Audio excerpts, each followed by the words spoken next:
I'm Alex Buncombe, works driver for the Nismo Global Athlete team. On this episode of Crimsafe Talking Tech, I'm going to take you through the Nismo version of the GT3 GT-R.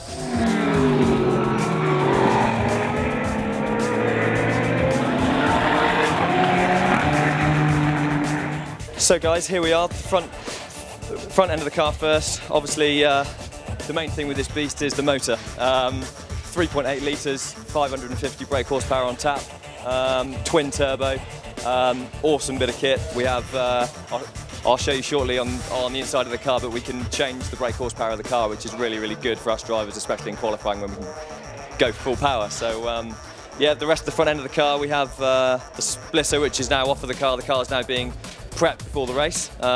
We have these big dive planes here to help the front end for the downforce. These made a massive difference to the car in 2012. We didn't have these, but we had them on the car all of last year, and it makes a massive difference to the front end grip. So, so now working back, massive Brembo brakes here supplied for the car. To be honest, that's one of the massive pluses of the car. The brakes on this car are fantastic, I have to say. We can outbrake most of the cars out there. Massive calipers as well.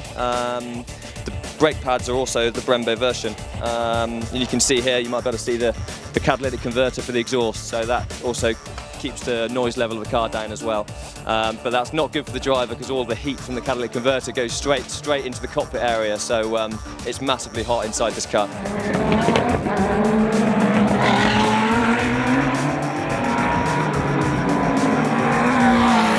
So now around the back of the car, this massive wing, which gives us all the rear end grip that we need. As you can see, it's centre mounted, which these guys feel is the best way, which I agree. And for this season, it's slightly higher to produce more downforce, but these guys work really hard so it doesn't produce the drag as well. So we're faster on the straight and we have more aero efficiency, so it just works better with the 2013 car. So also we have here, this is where the air lance is for the pit stops. So every time we come in, when you see the car rise up, the guys literally plonk that in the back, and that produces the air. And then also we have down here, you might be able to see this guy.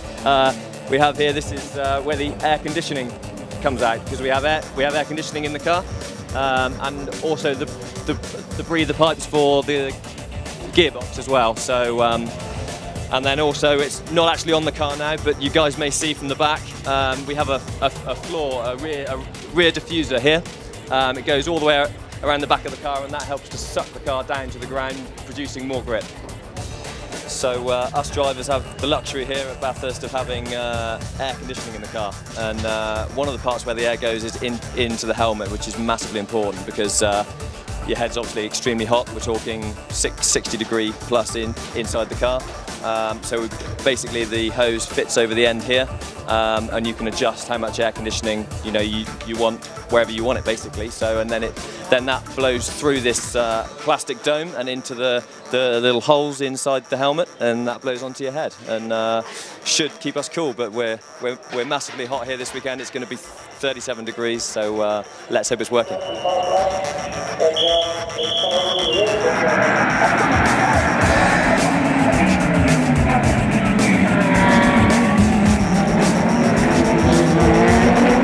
Okay, so now we're inside of the car. Basics of the car. Obviously I could be here all day talking to you about it because there's so much in here that you guys would need to know, but to start with, the main thing, the steering wheel. Fair few buttons on here that we use. The main one being the radio button, so when we want to be in contact with the team in the pits, we can just press and hold the button.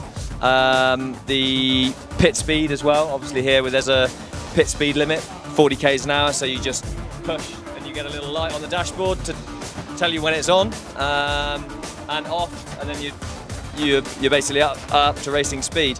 Now also the main ignition of the button is here, so just to turn on the ignition, the dash lights up, and then pretty basic to be honest. You have the rev counter here, your speed, the gear position, your lap time, your fuel used on the last lap, and your engine water temperature.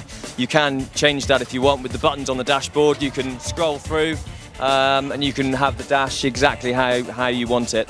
And obviously a paddle shift gearbox here, so up gears on the right hand side, down gears on the left hand side. We also use as well, which I did forget to say, the headlight flash, which is very important here because there's so many slower cars out there. You push the button once and you get 5 flashes of the headlights, so that is a really important thing. We'll be using that probably 2 or 3, 4 times a lap, so big part of the car. Also as well here, 3 main switches as well that we use when we're out there on track. TCS map, the traction control, the settings depending on the tyre wear and how far into the stint we are. If we're on the new tyres, we can run it with it off basically, and then when the tyre goes down in the grip, you want more traction control, so you just go round like that. And then the next one, the ABS braking system. You basically have a wet and a dry setting, but to be honest, we normally run it in the middle, slightly more if it's raining, but I don't think we're going to have any worries with rain here at Bathurst, so we shan't need to change that much. And lastly, the engine map, which, like I said earlier, you can change the BHP of the engine just with a flick of a button. So we have 4 different maps. 1 is max and 4 is the least BHP. So also as well, we have here the air conditioning in the car, which for us drivers is an absolute lifesaver. It's so hot in here when you're out on track. You basically push the switches up for on, and you have four switches, 4 different levels of AC, but we always run it on maximum. So and we have this thing here which we move, and we can have it wherever we want on our bodies to keep us cool. And we also have this here, which as I showed you earlier, this fits into the side of our helmets, so we get the air conditioning in our head, which is really nice. And also, you can't see, but the air conditioning is also plumbed into the driver's seat, so when the air conditioning's on, it keeps your whole body cool, which is really nice. And lastly, this is where we put the drink for us to have a drink in the middle of the stint. Obviously that's really important. Each driver has their own bottle, and when we get in and out, we just put the bottle in, and we have a tube here that goes into the bottle. I've talked him, but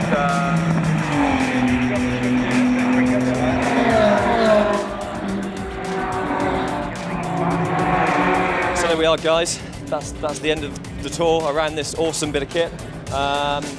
As you know, the road car is fantastic, absolutely awesome bit of kit, but if you want to get your rocks off, you've got to get yourself in one of these. Buying security screens? Most CrimSafe lookalikes can pop out in just a few seconds, but the real CrimSafe doesn't, thanks to its patented screw clamp. Cheap lookalikes can pop out because they're only held in with a piece of plastic. But CrimSafe screw clamp locks the mesh and spreads the impact. CrimSafe resists attack and corrosion, and now has the ultimate warranty, 15 years.